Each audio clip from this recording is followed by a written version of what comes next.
Bawenza, señora Naomi Tutu.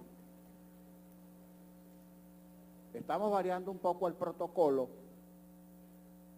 porque usualmente en este tipo de sesiones especiales la mesa directiva, por boca del presidente, dirige siempre algunas palabras introductorias de elogio antes de comenzar las intervenciones de los oradores e invitados especiales. Como en Venezuela estamos en tiempos heterodoxos, preferimos escuchar primero a nuestros distinguidos invitados, que ahora es posible en esta Asamblea Nacional y que no hubiera sido posible en la pasada legislatura.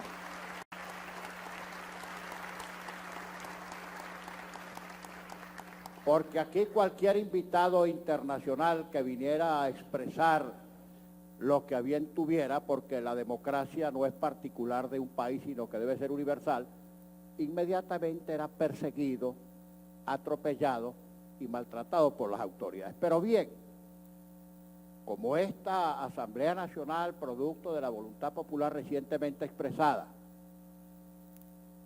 ha cambiado las cosas para bien y va a seguir profundizando el cambio para bien, eso ha permitido que ustedes estén aquí con nosotros, trayéndonos un mensaje de paz, de esperanza y sobre todo de refuerzo para convencernos aún más de que vamos por el camino correcto.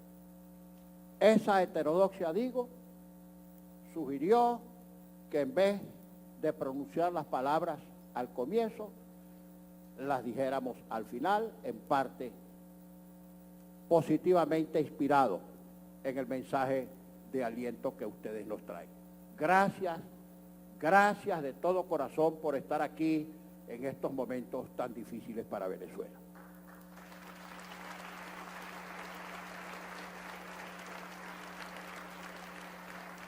Hemos escuchado, cada uno con su estilo, de nuestros invitados hablar de derechos humanos, de nuestro sistema de justicia que es una vergüenza universal, de la no separación de poderes, de una inimaginable riqueza despilfarrada, mal invertida y evaporada por la corrupción, de la persecución a la disidencia, de la burla a la separación de poderes y un sinfín de cosas que ustedes con mucha elegancia han referido en sus respectivas intervenciones, pero es mucho más dramática, mucho más atroz de lo que ustedes han expresado con elegancia casi diplomática. Yo recuerdo, presidente Arias, que hace unos años, cuando usted apenas había asumido su segunda presidencia, estuvimos algunos miembros de la Dirección Nacional de Acción Democrática, que éramos a la vez miembros del Internacional Socialista, en un evento de nuestra organización en Costa Rica. Costa Rica, quizá el único país latinoamericano al que en términos de democracia Venezuela le debe más de lo que ese país nos debe a nosotros. Porque Costa Rica, usted lo sabe, fue para los exiliados venezolanos patria y hogar, el país que mejor se portó con el exilio venezolano sin pedir nada a cambio, ni entonces ni después. Bien, usted nos decía en esa reunión, presidente, reunión que solicitó usted porque nosotros, viendo que se iniciaban los primeros días de un gobierno suyo que se perfilaba como muy difícil por las reformas que usted quería introducir en bien de la economía y en bien de la paz social, y que algunos grupúsculos internos se estaban tratando de sabotear, incluso de nuestro propio Partido de Liberación Nacional. Recuerdo que nos pidió una reunión para denunciarnos de una vez, aunque nos señaló que no tenía pruebas, de la intromisión del gobierno venezolano de Hugo Chávez en los asuntos internos de Costa Rica. Y usted nos precisó muy bien que pruebas no tenía, pruebas concretas, pero empezó a señalar una serie de hechos, incluso a citar financiamientos provenientes de Venezuela para desestabilizar al gobierno recién electo por el pueblo costarricense, que fue su segundo gobierno. Pero eso no era una casualidad, presidente Figueres.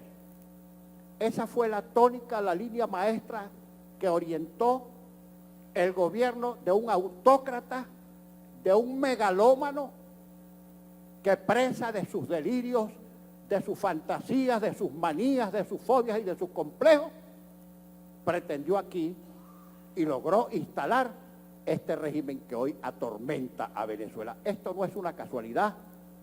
Este fue un proyecto preparado por una mente desviada, cuyas consecuencias estamos padeciendo en este momento los venezolanos.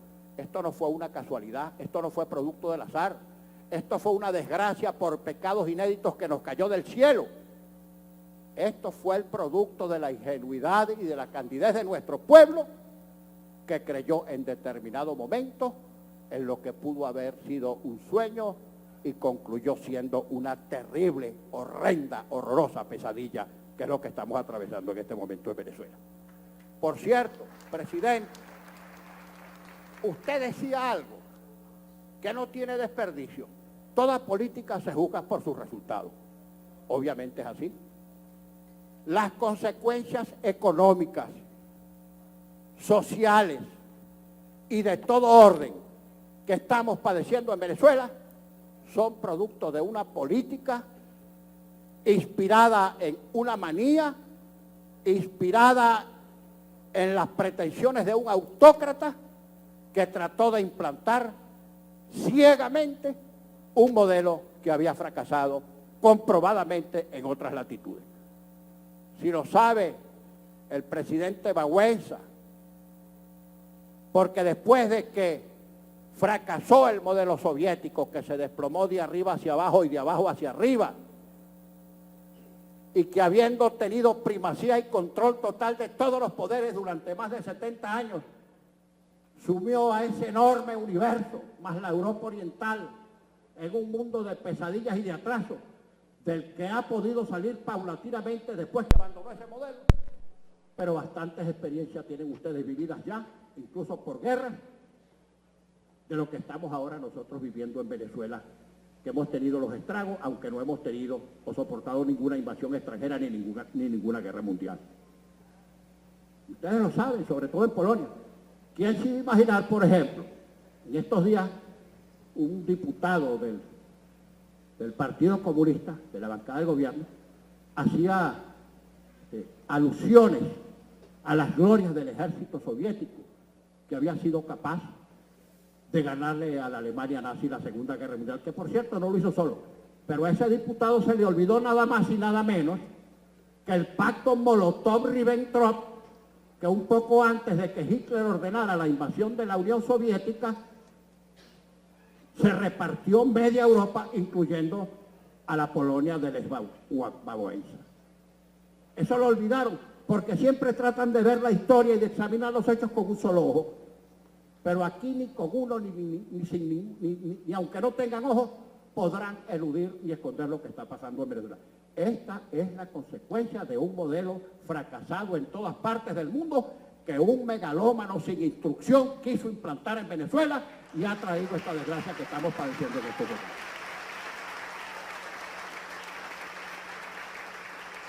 Fíjense, presidente Arias, presidente Baguenza, señora Tutú, aquí no hay separación de poderes. Justo en este momento, en el mal llamado Tribunal Supremo de Justicia, está tratando de perpetrarse, y digo perpetrarse, que es la denominación correcta de la conducta delictiva. En este momento, en el Tribunal Supremo, está tratando de perpetrarse una decisión conforme a la cual esta Asamblea Nacional no puede anular el procedimiento fraudulento de designación de jueces del tribunal que perpetró la anterior Asamblea Nacional.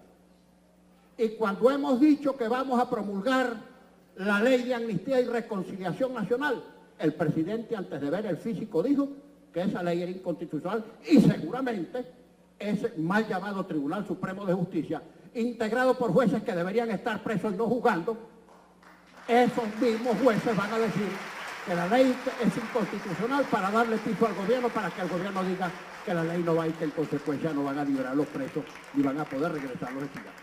Bueno, eso es lo que estamos padeciendo en Venezuela. ¿Quién puede imaginarse, estimados presidentes, que en un país de 32 millones de habitantes, que tuvo en los últimos 16 años la descomunal cantidad de ingresos de 1.700.000 millones de dólares, tenga en este momento los anaqueles vacíos, de que no haya medicinas, de que tengamos el índice de criminalidad más alto del mundo y que tengamos al mismo tiempo la inflación más grande del mundo?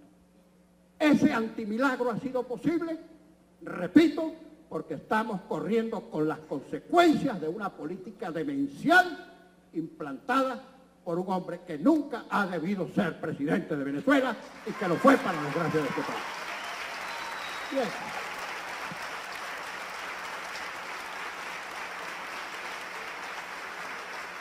Presidente, lo que está ocurriendo en Venezuela a veces se cuenta y no se cree.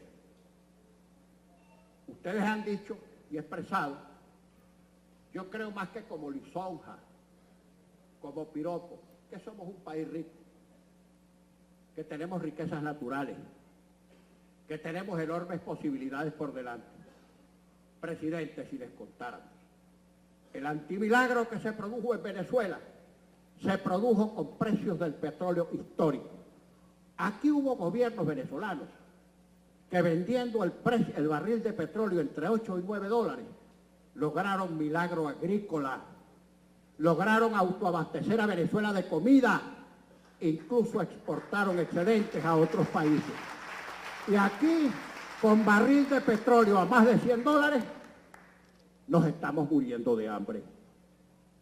Nosotros, presidente, hasta hace apenas 5 años, gracias a las obras de generación hidroeléctrica y termoeléctrica construidas por los gobiernos democráticos entre 1958 y 1998, exportábamos electricidad al norte de Colombia, al este de Colombia y al norte de Brasil. Hoy somos un país a oscuras.